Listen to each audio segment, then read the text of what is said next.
Hello everyone, Trophy Wine Hunter. Welcome back to my YouTube channel. Today I'm pleased to do a review of the 2007 Louis Roederer Cristal Rosé.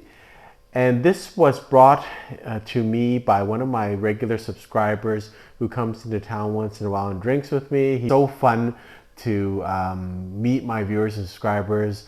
They're always really knowledgeable wine people and really avid wine drinkers. In this case, my subscriber had asked me, have I had Cristal Rosé, and I really can't remember the last time I've had it. I've had Cristal quite a few times, but not really a big rosé person, but you know, starting to get more exposure to it. So if you want the history about Cristal, I did another video, which I'll put at the end of this video, on I did a review of another vintage of the regular Cristal. But it's, in short, the house was founded in 1776 by Etienne Dubois, and it was sold in 1819 to Nicolas Schreider, who was the uncle of Louis Roederer. And Louis Roederer inherited the house in 1833 when Mr. Schneider died, and is now managed by the Frederic Rouzaud. And so Cristal was created in 1876 for Tsar Alexander II. He was the Russian emperor who asked Louis Roederer to kind of give him the best of their champagne house's cuvées. Each year he wanted a flat bottom, which this has, and also he wanted clear glass, so that it would, you know, he could tell if there was some poison inside, I guess. He was concerned about assassination attempts, and so a lot of that's why you have this transparent bottle, which is very unique to Cristal. Blend of regular Cristal is 60% Pinot Noir and 40% Chardonnay. The blend of Cristal Rosé is actually less Pinot Noir than Chardonnay. So you'll say, well, how does it get the rosé color? I'll kind of explain that a little bit later. So about 100 years after the start of Cristal, in 1974, Jean-Claude Rouzaud created the rosé. And again, it's a cuvée that's got only 55% Pinot Noir, 45% Chardonnay, so less Pinot Noir than the regular Cristal. And Cristal Rosé is produced by a bleeding technique called saignée, and that's basically when you bleed off some of the juice from the vat that normally would make red wines, and so you just bleed it into the mixture, and that's how you get the color. So that bled off juice has limited skin contact because it is the starting process of red wine production, and that kind of gives it the structure. In general, there's different ways to make rosé wines, but the saignée method is used typically in Champagne region and is a more complex and develops a fuller bodied wine. So the rosé is aged on average for 6 years before in cellars, and 20% is in oak. So a really complex champagne. The 2007 vintage is an exceptional vintage for the Cristal Rosé. And again, we had it at one of my favorite restaurants in town, Gordon Ramsay Steak, which just opened. We had it with some appetizers. I believe we had some Caesar salad. We had the mushroom risotto. We had some tuna tartare. But even when we get to the kind of heavier dishes, I still think this can do very well. And my first initial reactions when I was drinking it last night was that it was quite full-bodied and really not really a sipping wine. It's a pretty serious rosé wine, and really enjoyed it. But if you look at the color on screen, it's actually quite light in terms of the color. So it's very elegant. It's not dark rosé.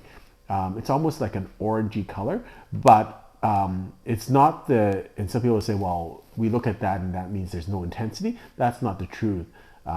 With this saignée technique, it's just bled in So it doesn't really matter what the color is, it's the content, and that's really what it develops here. There's a much more complexity, and it's quite full in terms of its whole structure, even though it's very light in color. So let's have a taste and smell of it now. I've had this overnight in the fridge. So on the smell, you get a lot of red wine associated flavors, aromas. Like you get strawberry and black cherries and a little bit of flower components to this, and a little bit of apricots, but you get some like almost lilies to this also. So quite a bit of complexity here. And again, the difference I would see this between Cristal and this. Cristal, in my opinion, would have a little bit more lemony, citrusy elements to the nose. This has a much more strawberry, red cherry, red berry type component to it. The taste on this is much different than regular Cristal.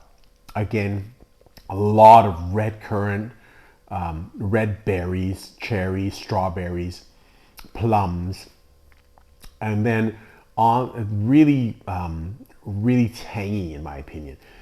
Whereas Cristal is much, in my opinion, much lighter than this style. It's almost like effervescent, creamy, citrusy, lemon curd, that type of peaches.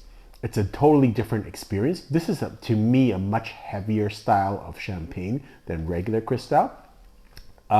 It's funny because the residual sugar in regular Cristal is about 7 grams per liter, and in the rosé it's around 9. But I actually don't find this that sweet.